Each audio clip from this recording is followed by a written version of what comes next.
Bienvenidos todos, mi nombre es César Sesquiera, soy estudiante universitario de la carrera de Psicología en la Universidad Tecnológica del Perú y esto es Camino Contextual, un podcast que busca a través de la divulgación generar mayor interés en la psicología clínica. De la mano de otros profesionales hablaremos desde el único enfoque válido y confiable que existe en esta profesión, es decir, desde un enfoque basado en la evidencia científica. El día de hoy me encuentro trayendo el 11º episodio de esta aventura llamada Camino Contextual, donde junto a mi invitada estaremos hablando sobre los problemas de la conducta alimentaria. En esta ocasión estamos viajando hasta México para poder entrevistar a alguien muy apreciada y querida por mí, que es la psicóloga Scarlett Espinosa, la cual posee 17 años de experiencia clínica como psicoterapeuta. Un poco para presentarla, pues ella es licenciada por la Universidad del Valle de México, doctorante en psicoterapia y maestra en terapia cognitivo-conductual por el Centro de Psicología Cognitiva. Posee formación especializada en terapias conductuales y contextuales por la Universidad de Almería en España. Es máster en terapias conductuales y contextuales por el Instituto de Terapias Conductuales y Contextuales ITECOC de México. Asimismo, es máster en análisis funcional del comportamiento por la Sociedad para el Avance del Estudio Científico del Comportamiento, SABEC, de España. De esta manera también ella ha complementado su formación en el abordaje de los trastornos de la conducta alimentaria a través de diplomados, entrenamientos y aprendizaje en terapias como DBT y DBT-RO, siendo también directora de áreas clínicas enfocadas en estos trastornos en fundaciones privadas. Junto con ello, desde el 2022 colabora como docente en diversas instituciones y universidades en México y Sudamérica. Asimismo, participa activamente a través de redes sociales, congresos nacionales e internacionales en lo que es la divulgación de la psicología basada en la evidencia científica. Dicho esto, bienvenida a Camino Contextual, Scarlett. ¿Cómo estás? Hola, muchas gracias por la invitación y muchas gracias por la presentación. Aquí también agregar algo que por ahí pues estaba viendo también en redes, que estás participando de un libro que este año está saliendo, que es el de Ah, sí. técnicas conductuales y contextuales basadas en evidencia, ¿no? Teniendo un capítulo, me parece, sería un capítulo en lo que es Sí, intervenciones en los temas de conducta alimentaria, ¿no? Así que felicidades por eso, estaremos así es. atentos para Muchas poder gracias. obtenerlo y poder revisarlo. Pero bueno, empecemos con este espacio, con este camino. Y pues la mejor manera de conocer un poco más de Scarlett, primero es saber cómo es que llegó a la psicología Scarlett. Ok. Am, híjole, creo que me pasó un poco como a algunos jóvenes adolescentes que al principio no sabía qué estudiar. Em, Sin embargo, mi primer contacto con la psicología fue como paciente. Entonces, estando ahí como paciente en un consultorio de psicología, fue que pensé, que me gustaría estar del otro lado, ¿no? O sea, a mí me gustaría dedicarme a la psicoterapia.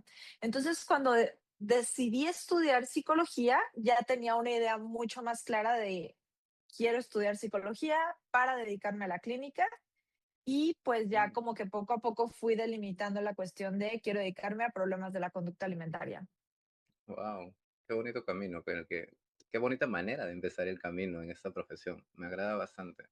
Sí. Y entonces ya una vez pues fijada la idea de ser psicóloga, ya tenías también claro el hecho de por qué rama irte y qué tipo de población atender. Sí, más o menos tenía como esta idea de que me quería dedicar a problemas de la conducta alimentaria porque veía que no habían muchos psicólogos especialistas en esa área. Eso fue hace Ujú. mucho, mucho tiempo, ¿no? O sea, también, uf, 2003 creo, fue cuando entré a Mm. la licenciatura. Entonces, sí, no había como mucho conocimiento, por ejemplo, de esta diversidad de áreas de aplicación de la psicología, ¿no? Como que todo el mundo tenía esta idea de que ser psicólogo es dar terapia y hoy en día, pues ya gracias a redes sociales, como que la gente tiene más claro que dentro de la psicología hay muchas áreas de aplicación, por ejemplo, ¿no? Pero, pues sí, digamos que poco a poco, mientras iba avanzando en el camino, todo se iba clarificando. Mm, qué chévere, qué bueno por eso. Y ahora que estamos, bueno, valga que el título del episodio habla sobre problemas de la conducta alimentaria y tú también misma lo mencionas, quisiera un poquito para los que nos están viendo y escuchando, pues entender por qué hablar de problemas de la conducta alimentaria y no hablar de trastornos de la conducta alimentaria como Ujú. normalmente o socialmente se le conoce. Sí, creo que es muy importante como que poco a poco irnos desapegando de esta idea biomédica respecto a los problemas psicológicos, ya que la palabra trastorno tiene mucho este contexto médico, este contexto de como enfermedad. Y evidentemente los problemas psicológicos no son enfermedades, tienen características distintas. Em, a pesar de que aparece en este manual diagnóstico y estadístico, que es el DSM-5, como trastornos, algo que yo rescato es que al menos dice trastornos de la conducta alimentaria. Entonces queda muy claro que el problema está en la conducta, es decir, el foco de atención está en la conducta alimentaria. Entonces, bueno, poco a poco he tratado de ir cambiando esta parte de trastornos a problemas psicológicos, dependiendo del contexto, ¿eh? Porque a veces si uno está hablando con población en general, sí hay que hacer un poco alusión a trastornos, porque me ha pasado que cuando digo problemas me dicen, bueno, pero es que hay una diferencia entre problema y trastorno. Un trastorno ya es algo que necesita atención psicológica y un problema tal vez no, ¿no? Entonces, bueno, poquito a poco. Claro, o sea, como que ir un poco aterrizándolo, pero al mismo tiempo llevarlo por el lado de que un problema también puede ser un problema grave. Entonces, en este caso, Ujú, el tema de la conducta puede ser un problema grave que se puede, pues, abordar, intervenir desde esta mirada, ¿no? Que tú dices, no tanto como la de un manual. Y ahora como mencionas que algo que se puede rescatar es que hace foco en la conducta alimentaria, entonces entenderíamos que no, el problema va por el lado de la comida. O sea, ujú. que la persona Em, no tendría este problema con la comida, entonces. digamos que el problema está justo en la conducta y como tal sería como un patrón conductual alimentario que es muy específico y muy consistente y que va enfocado a poder modificar ya sea el peso o la figura. Entonces, puede haber por ahí patrones conductuales alimentarios, digamos que raros o tal vez no tan comunes, pero que no Ujú, tienen que ver con hacer estos cambios para lograr perder peso o para intervenir en su figura. Por ejemplo, personas que no comen ciertas cosas, pero más bien porque no se sienten cómodas con las características de esos alimentos, que es algo que, por ejemplo, ocurre mucho en todo lo que tiene que ver con espectro autista, ujú, porque hay una cuestión como de sensibilidad a ciertos alimentos o a sus características, básicamente, ¿no? Pero entonces ahí la forma en la que se modifica esta conducta alimentaria no tiene que ver con peso y figura, ¿no? Pero cuando se habla más acerca de problemas de la conducta alimentaria del tipo anorexia, bulimia, trastorno por atracones, pues sí está un poco más enfocado hacia esa área. ujú. Y cuando mencionas esto de lo que podría ser la anorexia, la bulimia, atracones, este tipo de maneras en que uno puede restringirse los alimentos, ¿esto habla de algún tipo de evitación que tiene la persona con estos alimentos o hacia algo que está evitando? Sí, yo creo que principalmente sería evitar subir de peso o evitar engordar. Sin embargo, sí hay como algunas diferencias entre los tres patrones conductuales, ¿no? Por ejemplo, en el caso de anorexia, está más enfocado a una restricción alimentaria para evitar la ganancia de peso. En el caso de bulimia, se intenta hacer esta restricción alimentaria, sin embargo, digamos que no se logra del todo y se ve interrumpida por periodos de una ingesta descontrolada de grandes cantidades de alimentos, que es lo que se le conoce como atracones. Y debido a que la persona se siente culpable porque ya no quería tener esta ingesta, pues es cuando recurre a conductas compensatorias, ¿no? Como una de las más comunes es autoinducción de vómito. Y en el tercer caso, que es más como la característica principal, los atracones sería lo que ya he mencionado, que se define como atracones, o sea, esta ingesta descontrolada de grandes cantidades de alimentos, pero ahí también a la persona le interesa su peso y su figura y ella quisiera restringir y quisiera evitar ciertos alimentos, incluso puede ser que a veces sí lo intente y lo logre, pero lo mismo, o sea, como que lo que más está presente es esta conducta descontrolada. Entonces, digamos que en todos los casos pudiera haber cierta intención por evitar ganar peso, mucho más marcado en el caso de anorexia y igual mucho más marcado en el caso de anorexia, la evitación de ciertos alimentos o grupos de alimentos. Evidentemente es una evitación completamente decidida, ¿no? O sea, Ujú, ellas van decidiendo cómo ir cortando como la ingesta de ciertos alimentos. ujú. Y esta evitación, entiendo que como muchos problemas o cómo inician, es algo que se termina aprendiendo, ¿no? Entonces, al Ujú. ser aprendido, ¿quién es quien nos los enseña? En todo caso, ¿de dónde lo aprendemos? Am, bueno, algunas bibliografías y algunos estudios han asociado que, pues digamos, está el contexto familiar y el contexto social como variables disposicionales, ¿no? En donde evidentemente sí hay un foco hacia el peso y la figura en esos dos contextos y que de alguna manera se le va enseñando a la persona, sobre todo cuando son niños o niñas, que podrían ser evaluados socialmente por cómo se ve su cuerpo o por su peso.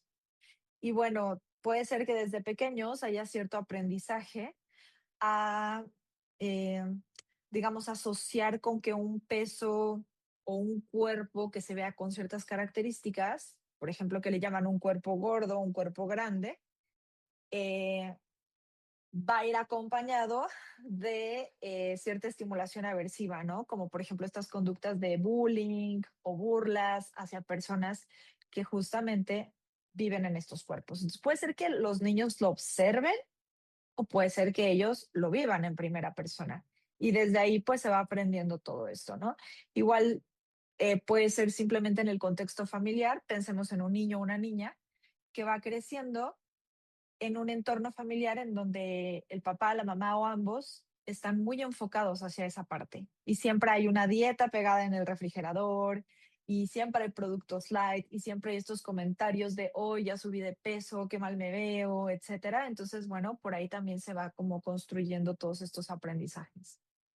Mm, Esto que mencionas ahora, lo del contexto familiar, no sé, se me ocurre por ahí tal vez en la familia alguno que sea deportista y por ahí pueda aparecer el lado de comparar, ¿no? Entonces, ves que él es así o ves que ella es así porque hace deporte y por eso ella hace esto y no sé, sentirse tal vez la persona, el consultante que llega, la consultante que llega, sentirse como en este medio, ¿no? Que la familia termina comparándolo o con otras personas y que por eso también podría aprender de que, para, no sé, verme mejor o lograr esto, tengo que ser como esta persona que hace tal régimen o tales alimentos come. No sé, más o menos podría ser también eso. Depende de cómo se enfoque, ¿no? Porque no es lo mismo, por ejemplo, que haya alguien que realiza algún tipo de deporte o actividad física que demandes como que la adquisición de ciertas conductas más específicas de entrenamiento o de mayor consumo de agua o de ciertos alimentos. Depende de cómo se lleve, porque más bien cuando se van construyendo creencias respecto a voy a ser evaluado por cómo se ve mi cuerpo, más bien son mucho mensajes de tipo rechazo hacia cuerpos de cierta forma, rechazo hacia pesar más de X cantidad, ¿no? O sea, son más como de rechazo, no tanto como de admiración o reforzamiento de otro tipo de conductas. De hecho, yo pensaría que más bien cuando hay conductas saludables respecto a comer adecuadamente, equilibradamente, hacer ejercicio, tomar agua, podría ser más como un factor protector porque el enfoque está hacia la salud, no tanto hacia cómo se ve el cuerpo. O sea, es como distinto. Y ahora que esto dices, ¿no? De cómo se puede ver el cuerpo, acá llega a aparecer también el concepto de insatisfacción corporal, ¿no? Ujú. Esto llega a formar parte de todo este concepto que son los problemas propios de la conducta alimentaria, ¿no? Y no sé cómo lo has visto tú en los consultantes, este concepto de insatisfacción corporal. Sí, definitivamente está presente, porque justamente lo que hace que ellos quieran hacer algo diferente es que primero hay insatisfacción corporal que va mucho más enfocada a ciertas partes del cuerpo o a la figura como tal, pero siempre enfocada a la parte como de querer modificar la figura, ¿no? Ujú, Porque hay otro tipo de problemas en donde puede haber insatisfacción, pero más enfocada a ciertas partes del cuerpo. Por ejemplo, hay gente que dice, no, pues no me gustan, no sé, mis orejas, ¿no? Y dicen, no, pues no me gustan por X razón y siempre me las tapo y me las tapo y me las tapo. Y en sí, pues no tiene nada que ver con el peso y figura, ¿no? Pero acá sí es más como enfocado a la forma del cuerpo. Es decir, si una persona ya se percibe como que me veo más gordito, más gordita, etcétera, y podría ser criticado por eso, pues puede haber como mucho foco, pero es como eh, pues toda una combinación de variables, ¿no? Que son ujú. estas variables disposicionales. O sea, está el contexto familiar, el contexto social, todas estas vivencias. También se han encontrado experiencias de abuso, trauma, violencia en la infancia que pudieran tener que ver también después con el desarrollo de este tipo de problemas. Y también, por ejemplo, familias en donde se exalta mucho lo que es la perfección, porque Mm, digamos que otra área en donde la persona puede manifestar estos intentos de sobrecontrol o perfección es a través del cuerpo, pero no es el único, o sea, no es la única área, ¿no? Puede ser que también en esa familia como que valoren mucho que sea el hijo o la hija sobresaliente. Y aquí todos tenemos que ser el mejor en todo, ¿no? Entonces, bueno, eso también es como un factor que no ayuda mucho. Y también por ahí hay algunos hallazgos de variables asociadas a diferencias en el cerebro, que eso es lo último que yo he leído y me parece bastante interesante. Sin embargo, nuevamente, todo eso es variable disposicional, no es funcional. Es decir, no quiere decir que todo eso explica el desarrollo del problema o que aparezca el problema, sino que hace un poquito más propensas eh, las interacciones que puede haber entre las variables funcionales como tal. Y ahora que mencionaste lo de la función, digamos, pensemos un poco en las reglas, ¿no? Como mencionaste en el contexto familiar. Esta Ujú. función que cumplen las reglas, e incluso el mismo contexto social, ¿cómo llega a calar para que se desarrolle un problema? Ujú. Pues justamente pensemos en una familia en donde se valora mucho el sobrecontrol, la perfección.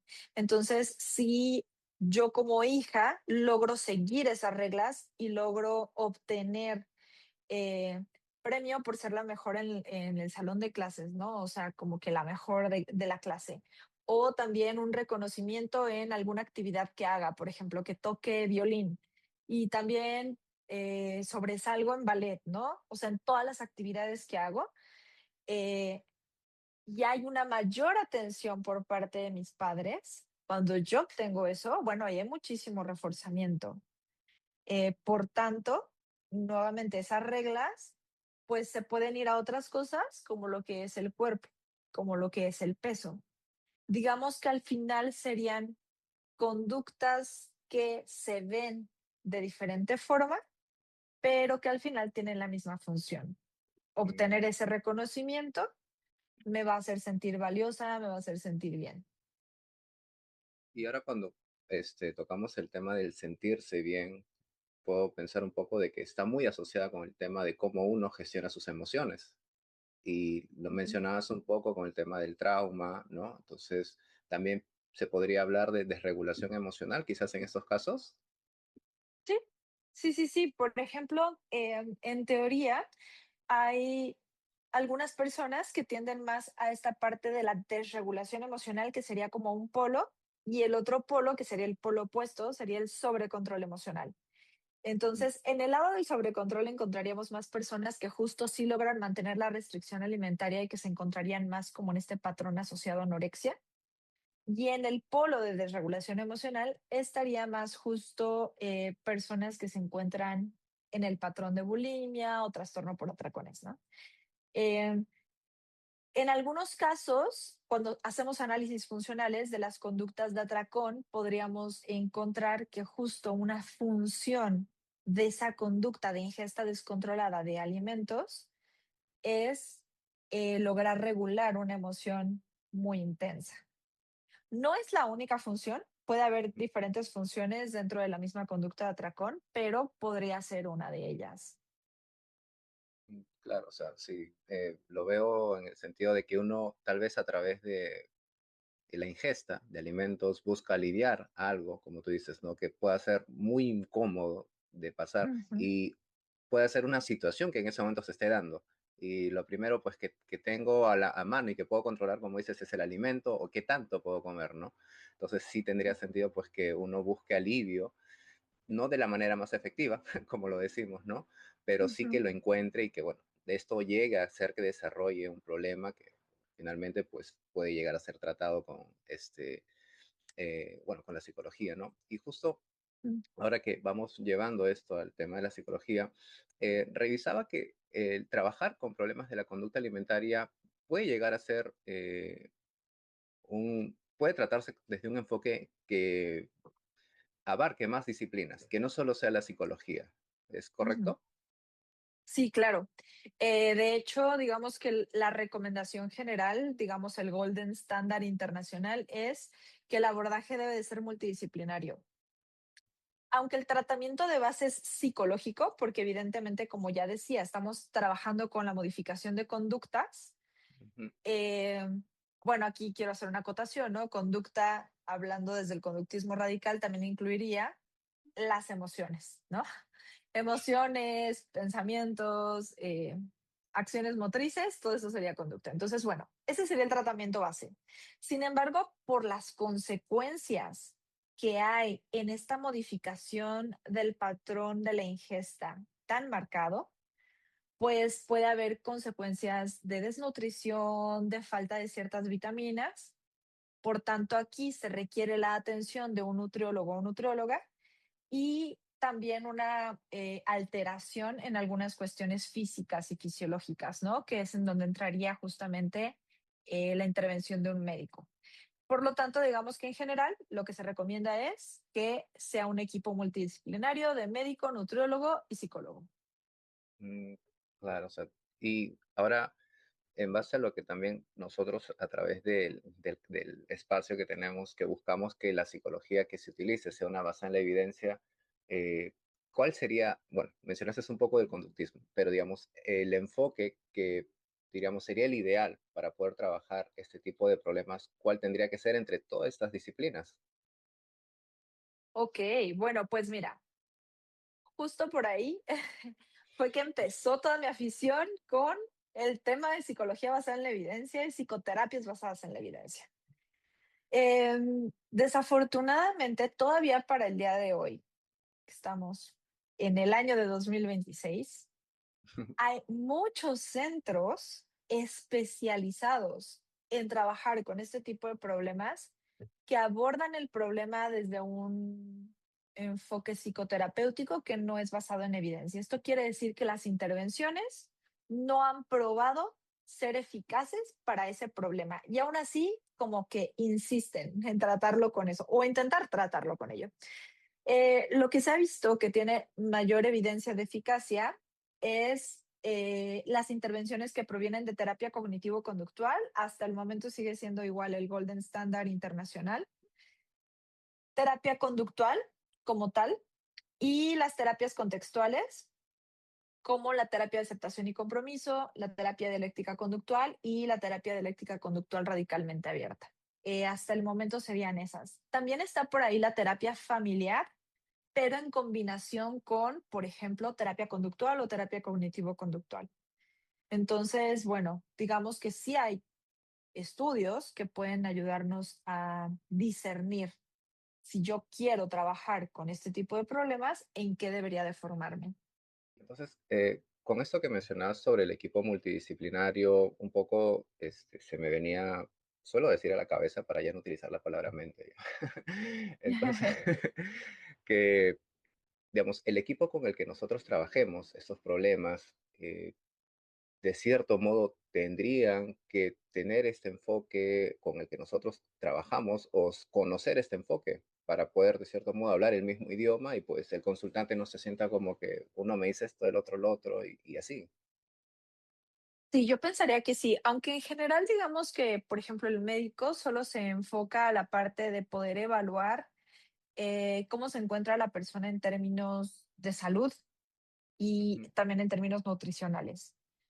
Sobre todo se enfoca a eso, ¿no? Y su parte del tratamiento es estar monitoreando cómo se encuentra la persona y si requiere algún suplemento o incluso si requiere ser hospitalizada por alguna razón por un tiempo, ¿no? Y el nutriólogo, la nutrióloga o nutricionista, como comentan ujú, ella, se va a enfocar igual a ver cuáles son los requerimientos nutricionales de la persona para elaborar el mejor plan personalizado. Y creo que justo ahí es en donde tenemos que tener más comunicación para ir avanzando a la par porque pues ahí sí puede haber choques de información importante. Por ejemplo, dentro del tratamiento psicológico se pretende que la persona llegue a consumir todo tipo de alimento al final. O sea, ese es un objetivo. No puede haber alimentos prohibidos o alimentos como satanizados, ¿no? Pero ¿qué pasa si trabajamos con un nutriólogo, nutricionista que tenga una visión de no, si hay alimentos que no deberían de consumirse y que deberían de estar prohibidos porque son malos, ¿no? Supuestamente, pues estaríamos chocando por completo. Entonces, creo que ahí sí tenemos que tener mucho cuidado con quién trabajamos para no, pues, crear como que este choque de información o esta confusión en la persona. comprendo. Y mencionaste un poco sobre terapias, ¿no? O sea, en este caso mencionaste la cognitivo-conductual, de la que ya tienes bastante experiencia, pero a la par de estas mencionabas otras contextuales. Por ejemplo, dentro de estas, por ahí revisando también tus redes, vi que te habías especializado mucho en lo que es la terapia dialéctico-conductual radicalmente abierta. Ujú. De esto, ¿cómo es que esta terapia funciona? ¿Cómo trabaja con este tipo de consultantes? La terapia, ya, la terapia dialéctica conductual radicalmente abierta o como con las siglas DBT-RO es un poco distinta a la DBT estándar, ya que justo trabaja con el otro polo de las emociones, que es el sobrecontrol emocional.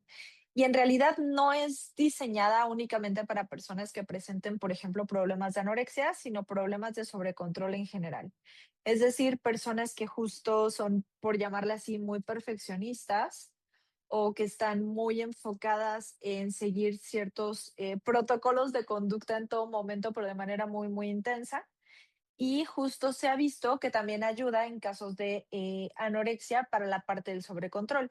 Y trabaja de una manera muy similar que DBT estándar en cuanto a tener un grupo de habilidades, que se pretende que la persona vaya desarrollando estas habilidades, tener además su terapia individual, etcétera. Pero las habilidades que se enseñan son distintas, son justo más enfocadas a lograr la flexibilidad y a permitirse de alguna manera como expresar las emociones. No nada más, digamos, como permitirse que estén ahí, como sería un poco terapia de aceptación y compromiso, sino expresarlas. Porque literalmente en el sobrecontrol emocional, lo que puede ocurrir es, yo puedo estar muy enojada, pero aquí no pasa nada, ¿no? Y como que me lo guardo, ¿no? Como sabemos que hay personas, todos hemos conocido a lo mejor a alguien así, o estoy feliz, pero como que solamente le hago así, ¿no? Cuando por dentro a lo mejor estoy que me muero de felicidad y de alegría. Entonces, bueno, se trabaja con todo eso, porque al final la idea es que este tipo de manifestaciones emocionales más naturales son las que nos hacen conectarnos con las demás personas de una manera más cercana. Entonces también tiene que ver mucho con eso, con las conexiones con otras personas, estos vínculos más cercanos. Y ya estoy dando aquí un webinar de DBTRO. No. Creo que como lo tengo muy, si lo tengo como muy fresquito, podría irme por ahí, ¿no? Todo el rato, pero bueno, más o menos es eso. será para otro capítulo, pero sí, no, o sea, Sí. me encanta porque también tú muestras mucha pasión cuando hablas sobre este tema y en general, yo que te he visto en persona, y no solamente hablando de conductas alimentarias, sino en general habilidades terapéuticas para el clínico, o sea, demuestras mucha pasión. Y eso es algo muy bonito que se puede Mm, transmitir. Incluso los que puedan estar viendo esto, creo que de alguna manera lo van a poder sentir y, bueno, se van a ser de alguna manera enganchados con el tema de lo que estamos hablando. Entonces, te mm. agradezco por eso, porque de verdad es muy bonito sentir que del otro lado, pues, hay alguien que demuestra tanta pasión por la carrera que, pues, o sea, no distingue, ¿no? Si está hablando de algo y se va, pero bueno, te das cuenta de que tal vez estamos yendo a más, ¿no? Pero está perfecto, Scarlett, de verdad, te agradezco por eso. Y Mm. bueno, en un momento habíamos hablado sobre el tema de la evaluación. En este caso, cuando nosotros evaluamos problemas de conducta alimentaria, digamos, ¿qué herramientas son las que tú en tu experiencia, pues, dirías que es la más útil o de qué manera utilizarla? Bueno, creo que básicamente serían como las que se utilizan en cualquier otro problema psicológico, ¿no? O sea, evaluar por medio de la entrevista clínica como tal para justamente recopilar datos, eh, tests estandarizados, existen muchos tests estandarizados para esta área y el análisis funcional de la conducta. ¿Por qué? Pues porque muchas veces los tests nos ayudan a ver solo como presencia o ausencia de conductas.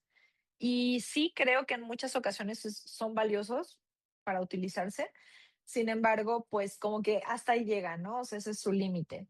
Y cuando utilizamos el análisis funcional de la conducta, podemos ir más allá. De hecho, esa es la razón por la que yo también me enamoré del análisis funcional de la conducta y que ya me fui metiendo a todo lo que es análisis de la conducta en general. Em, Cuando yo conozco lo que son los protocolos más de terapia cognitivo-conductual y nos vamos a la realidad de la aplicación clínica, pues me doy cuenta que hay muchas personas que se ven beneficiadas por esos protocolos y personas que no.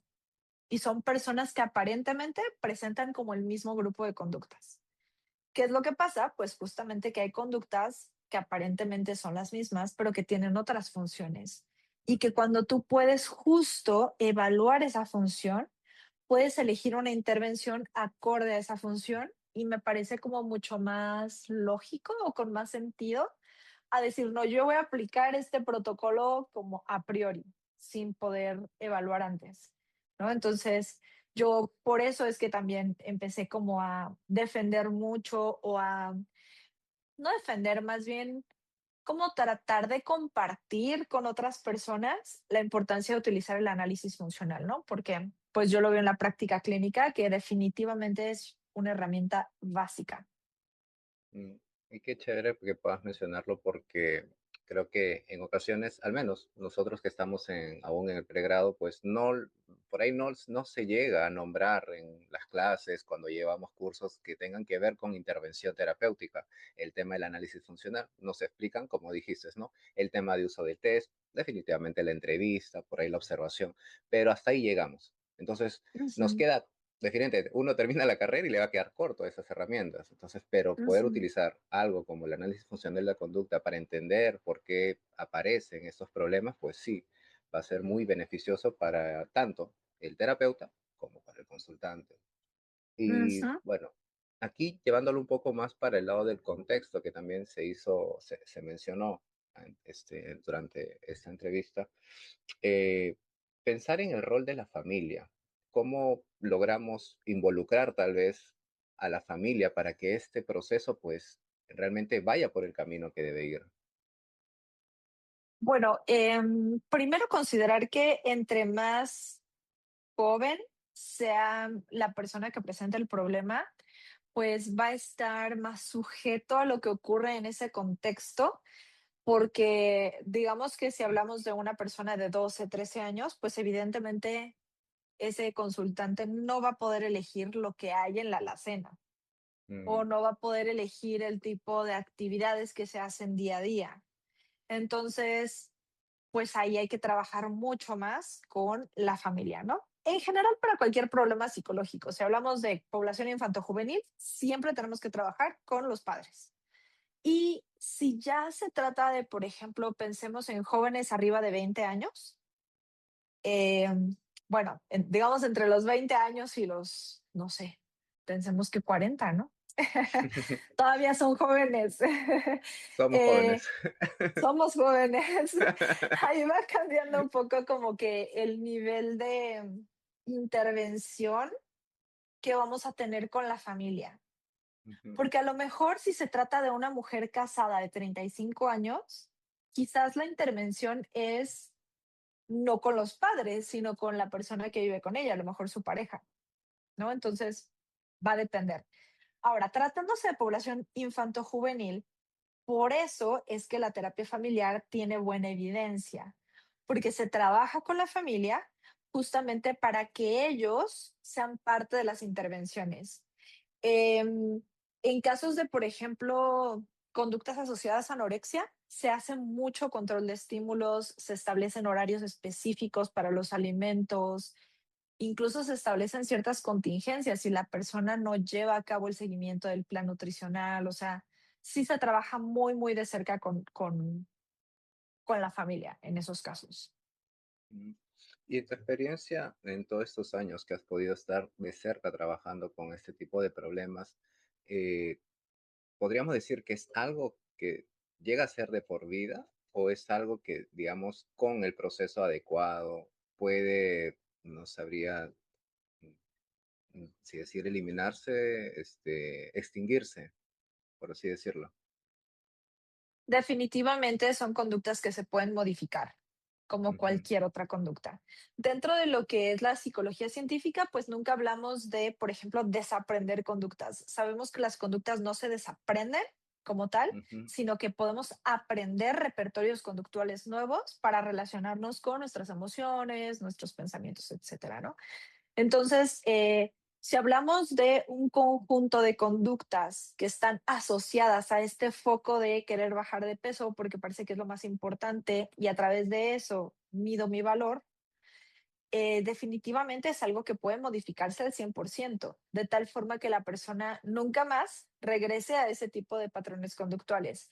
Pero evidentemente sí se tiene que partir de una intervención pues basada en evidencia y que tenga en cuenta, por ejemplo, muchas cosas justo asociadas a la construcción de estas reglas, a la identificación de valores, para que una vez que termine el tratamiento, la persona tenga un repertorio conductual completamente distinto y que estas conductas dejan de ser, por llamarle así, atractivas, ¿no? O sea, ya no son tan atractivas porque ya tengo todo esto que parece mucho más atractivo o más reforzante.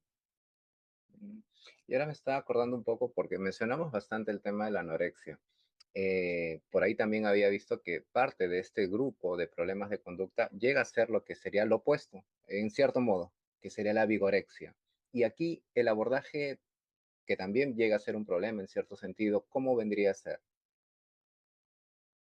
Yo creo que justo si partimos de un análisis funcional, tal cual sería, ¿cuáles son las conductas que presenta esta persona? Eh, ¿Qué las mantiene? Y tratar de intervenir desde ahí. Em, Porque justo sería el, ok, ¿qué es la vigorexia? O sea, ¿hasta dónde podemos decir que es demasiado ejercicio? Ujú, ¿O hasta dónde podríamos decir que esto ya es un exceso de ejercicio? Pues es una línea muy complicada de ver. Por eso es que tendríamos que ver el caso por caso. Si nosotros vamos al caso por caso, pues a lo mejor es una persona que es, no sé, fisicoculturista y de eso vive. Pues sería muy extraño que yo dijera, pues mira, porque yo lo digo, vas a cambiar tu forma de hacer ejercicio y de comer y tal, ¿no? Pero ¿qué pasa si a lo mejor es una persona que en realidad no se dedica a eso y por poner tanto foco en el tiempo que hace ejercicio y en la forma en la que se tiene que ver, etcétera, va descuidando otras áreas que son importantes para ella, como su familia, como su trabajo, relaciones interpersonales? Pues ahí es donde ya nos empezamos a dar cuenta que eso es un problema. De hecho, creo que eso es una de las cosas que yo sí rescataría de el manual de SM, ¿no? algo que marca mucho es cómo saber si algo es un problema. Y en los criterios diagnósticos siempre viene esta parte de, a ver, si genera un problema, un desequilibrio en diferentes áreas de la vida, pues probablemente sí es algo a lo que hay que ponerle atención y donde hay que intervenir. Y eso me parece, digamos, que un punto base para decir, esto ya es un problema, esto quizás todavía no es un problema. Mm, claro, tiene mucho sentido. Y sí, bueno, de nuevo, rescatando algo de este librito. Algo se Está tenía que bien. rescatar. Bueno, Scarlett, un poco ya acercándonos al cierre e invitando también a los que por ahí les haya interesado, hayan dicho, oye, me gusta todo lo que están hablando el día de hoy. ¿Qué retos podría encontrar el futuro terapeuta, ¿no? Al trabajar con los problemas de la conducta alimentaria? A alguien que recién está iniciando, tal vez. Ok. Bueno, en general creo que sí hay que considerar que es de los problemas psicológicos más complejos justo por las consecuencias que tiene. Pensemos en que si yo empiezo a trabajar con una persona que presente problemas de ansiedad y a lo mejor no lo hago del todo bien, pues la persona a lo mejor ya no viene, se va con sus conductas de ansiedad y se va a lo mejor al psiquiatra, ¿no? Pero cuando hablamos de problemas de la conducta alimentaria, literalmente la vida de la persona sí está pendiendo de un hilo y ese hilo es el tratamiento. Entonces, puede ser que su calidad de vida o su calidad en cuanto a salud se deteriore mucho en un tratamiento que no funcione. Así que sí tenemos que tener esto en cuenta, pero tampoco sentir que esto pues ya es como una sentencia, ¿no? Justo es tenerlo en cuenta para decir, ok, voy a formarme en justamente lo que sea más seguro de formarme para que pueda de verdad ayudar a las personas, ¿no? Entonces, eh, yo la verdad pensaría que esa sería la recomendación general para cualquier problema psicológico. Identificar cuáles son las terapias que tienen evidencia para esos problemas psicológicos, formarnos en ellos y tener esta, digamos que humildad de mantenernos siempre cuestionando lo que ya sabemos y viendo si hay algo más que podamos aprender y siempre estar abiertos a ello, ¿no? Por ejemplo, a mí siempre me dicen, no, es que tú defiendes ciertas terapias porque son las que tú das, ¿no? En redes sociales. Y yo digo, no, es al contrario. O sea, yo me formé en esas terapias porque son las que tienen evidencia. Pero si el día de mañana dicen que las flores de Bach tienen evidencia científica, pero comprobada con estudios clínicos aleatorizados y tal, pues a lo mejor lo integro a mis intervenciones, ¿no? Pero pues, hasta el momento eso no pasa, así es que no lo voy a hacer. Así que bueno, creo que eso sería en general, ¿no? O sea, identificar qué, formarnos, actualizarnos y mantener esta mirada crítica incluso hacia lo que ya aprendimos. Mm, qué bonito. Me gusta cómo suena todo lo que dices porque en realidad creo que muchos de los que estamos alineados por este lado de este enfoque, que es el tema de las terapias basadas en la evidencia científica, hacemos, ¿no? Y nos sentimos Ujú. parte de alguna manera de este espacio seguro que puede ser el de los terapeutas o de los psicólogos que manejan este tipo de terapias. Y sí, es muy cierto todo lo que dices. Bueno, vamos a una parte de la entrevista donde tengo yo una dinámica, ¿sí? Que es Ujú. mi entrevistado anterior le deja una pregunta al entrevistado actual. Entonces, en el Qué episodio interesante. anterior, en el episodio anterior te dejaron una pregunta, sin saber quién eras tú, sin saber de lo que íbamos a hablar. Así Ok, que creo que por ahí va un poco lo que hemos también hablado al último, que es esta es la pregunta, ¿no? ¿Cómo lidias con la frustración de que algo no está funcionando con el consultante? ok. Am, Primero respiro hondo y recuerdo que justo estamos aquí tratando de hacer siempre lo mejor para nuestro consultante y claro que nos podemos equivocar, pero no nos vamos a quedar ahí, ¿no?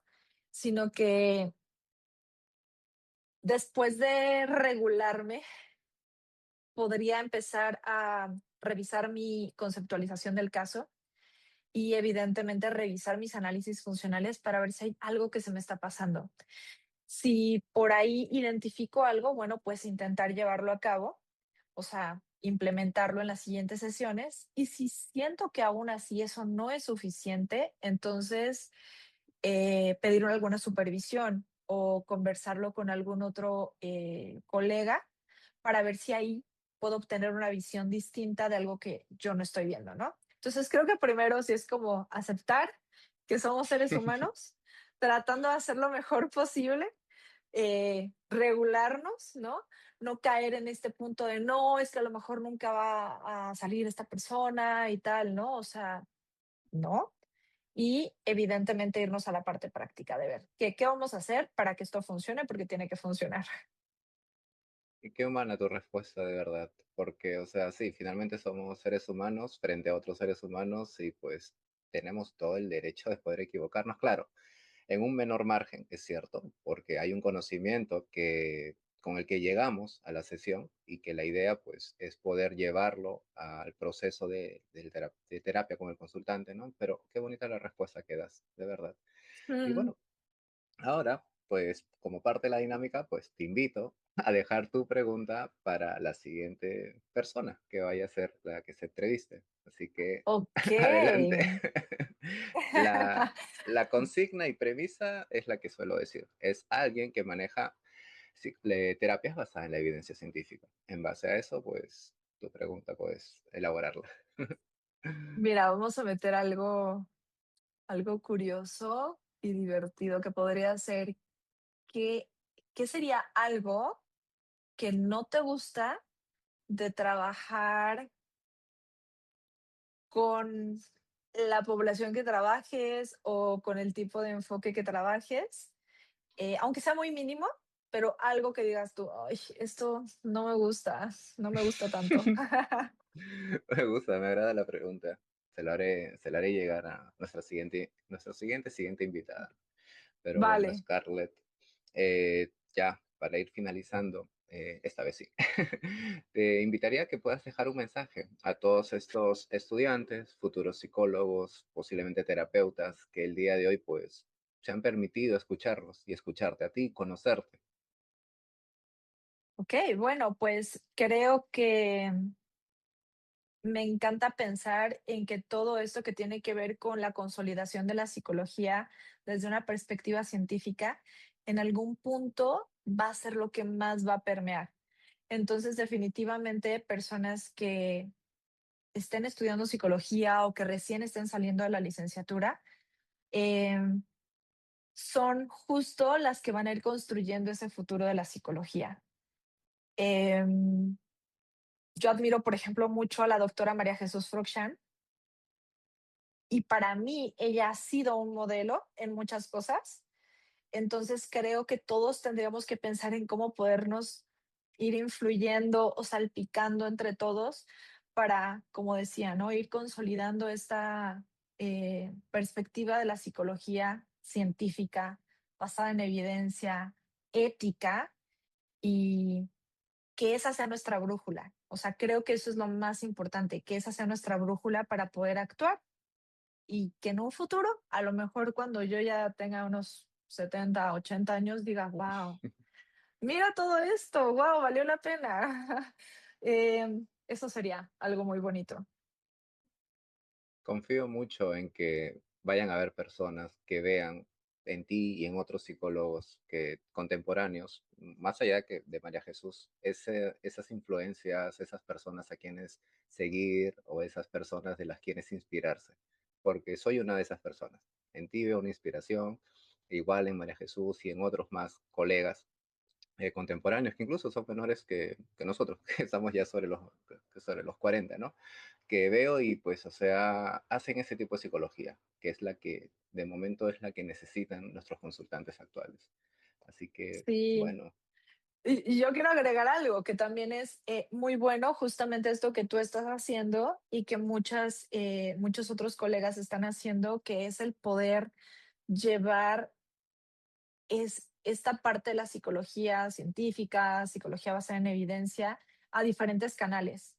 ¿no? O sea, porque creo que cada quien trata de hacer lo que puede desde su propia trinchera, pero hacer esto justo da esa oportunidad de seguir como que salpicando el conocimiento a todos, así es que también, pues, muy importante lo que tú estás haciendo y pues gracias por la invitación.